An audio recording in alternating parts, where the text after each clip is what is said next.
Hello everyone, English पढ़ना कैसे सीखें के आज के वीडियो में मैं कुछ और सेंटेंस ले रही हूँ पेट्स के बारे में। पिछले वीडियो में मैं आपको माई कार, पैरट और हैन के ऊपर सेंटेंस रीडिंग करवा चुकी हूँ। तो आज हम आगे और देखते हैं।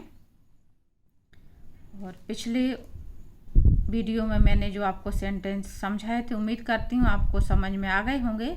और अगर आपने सेंटेंस बनाए हैं तो आज के सेंटेंस आप देखें कि आपकी कोशिश कितनी कामयाब रही। तो जैसे मैंने पिछले उसमें बताया था आपको, उसी तरह से शुरुआत करेंगे हम। This is my pet dog. यहाँ पे मैंने सबसे पहले डॉग के ऊपर लिया है, तो यहाँ पे हमें उस जानवर का नाम लिखना था। This is my pet dog, ये है मेरा पेट डॉग है। ये आपको चित्र दिख रहा है, यहाँ पे डॉग के बारे में है ये sentence.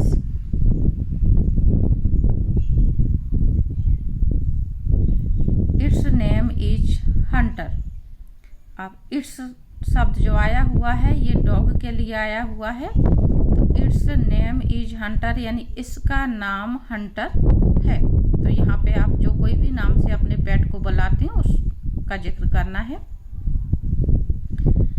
It is small in size. यह आकार में छोटा है। स्मॉल मीन्स छोटा और साइज मीन्स आकार। इसको साइज पढ़ेंगे ज, ना जा और ना झा। साइज आई उच्चारण हो रहा है यहाँ पे आई का। यह आकार में छोटा है। It has 4 small legs. इसके 4 छोटी टांगे हैं। हैज हैव के बारे में भी मैंने पिछले वीडियो में आपको समझाया था कि हमारे पास जो कुछ भी चीज़ होती है उसके लिए हम हैज और हैव का यूज करते हैं। जब सब्जेक्ट एक वचन होता है तो हम हैज रखते हैं, और जब सब्जेक्ट आई या बहुवचन होता है तो हम हैव रखते हैं। तो इट हैज 4 स्मॉल लेग्स। इसकी 4 छोटी टांगे हैं। It has a small curved tell.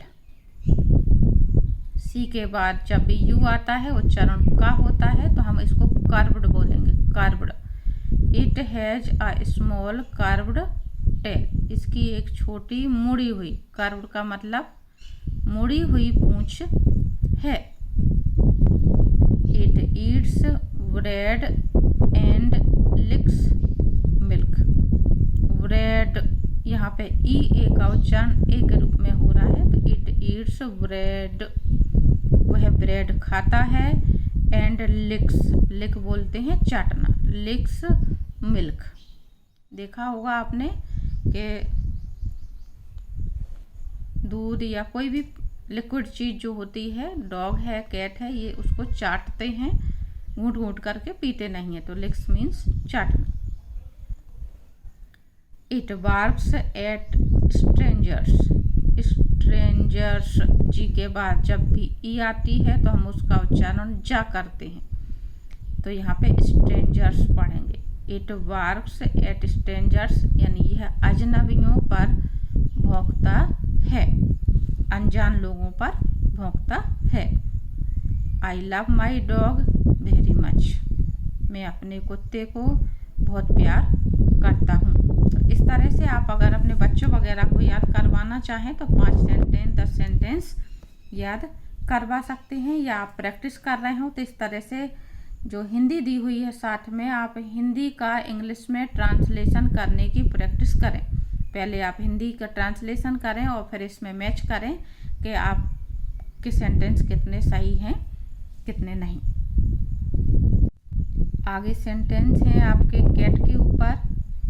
This is a cat. हम फिर से उसी तरह से शुरुआत करेंगे। यह एक बिल्ली है। It lives in our house. यह हमारे घर में रहती है। जैसे आपने डॉग के ऊपर किया था तो डॉग के लिए भी आप इसी तरह से सेंटेंस यूज कर सकती हैं। It lives in our house. Its fur is very soft. Fur कहते हैं बिल्ली के बालों को, ऊपर जो उसके बाल रहते हैं। तो इसके जो बाल हैं वो बहुत सॉफ्ट होते हैं, सॉफ्ट यानी मुलायम।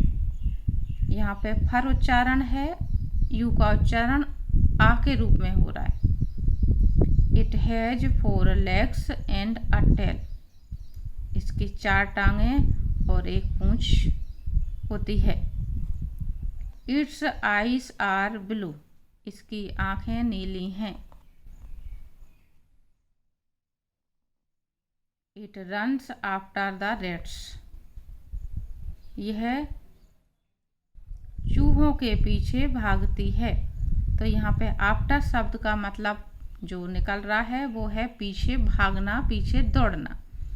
तो इसलिए यहाँ पे इस तरह से शब्द आया हुआ है, it runs after the rats. जिस चीज़ के पीछे भाग रहे उस शब्द को हम बाद में रखते हैं। तो इसका मतलब ये कि यह चूहों के पीछे भागती है। आफ्टर का मतलब एक होता है पीछे, पीछा करना या पीछे भागना, और एक मतलब होता है इसका बाद में। तो यहाँ पे पीछे भागना। It likes to drink milk. इसको दूध पीना पसंद है। तो इस तरह से ये आपके बिल्ली के ऊपर या कैट के ऊपर सेंटेंस हुए। आगे कुछ सेंटेंस मैंने काऊ के ऊपर भी लिए हुए हैं, देखें। दिस इज अ काऊ। आऊ उच्चारण हो रहा है यहाँ पर लास्ट में, काऊ। यह एक गाय है। It gives us milk. यह हमें दूध देती है। It is a big animal. उसमें हमने कहा था स्मॉल एनिमल, और यहाँ पे हम कहेंगे बिग एनिमल। यह एक बड़ा जानवर है। It has 4 legs। इसके 4 टांगें होती हैं। It has 2 horns on its forehead।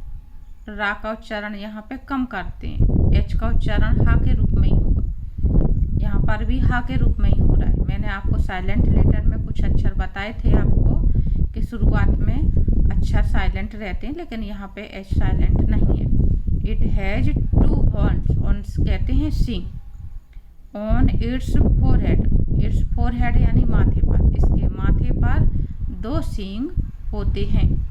अगर आप सेंटेंस याद कर रहे हों तो ऑन इट्स फोरहेड अगर ना बने तो आप इतना याद कर सकते हैं, इट हैज 2 horns। बच्चों को जब हम याद करवाते हैं लाइनें तो इतनी ही लाइनें याद करवाते हैं। It has a long tail. इसके एक लंबी पूंछ होती है। It eats grass. यह घास खाती है। It's milk is sweet and healthful. इसका जो दूध है वो बहुत मधुर यानी मीठा होता है, और हेल्थफुल यानी स्वास्थ्यवर्धक होता है। यहाँ पे हेल्थफुल पढ़ेंगे इसको। ई ए का उच्चारण फिर से ए के रूप में हो रहा है, तो हेल्थफुल टी एच का उच्चारण था। तो इस तरह से ये सेंटेंस और थे आपके पेट्स के बारे में। तो उम्मीद करती हूँ इतना आपको समझ में आ गया होगा। और ये जो सेंटेंस मैंने लिए हैं, मेरा उद्देश्य एक ही है कि आपको जो इंग्लिश पढ़ना सीखना है, सिर्फ शब्दों को रीडिंग नहीं सीखना है, आपको हिंदी टू इंग्लिश और इंग्लिश टू हिंदी भी सीखना है, तभी आप इंग्लिश में परफेक्ट बन पाएंगे। तो जो मैंने साथ में आपको हिंदी बताई है, आप बार बार कोशिश ये करें कि हिंदी का ट्रांसलेशन करें इंग्लिश में, और फिर अपने सेंटेंस की मैचिंग करें, ताकि आपको धीरे धीरे इस चीज़ की आदत पड़े कि इंग्लिश में उस चीज़ को किस तरह से ट्रांसलेट करते हैं।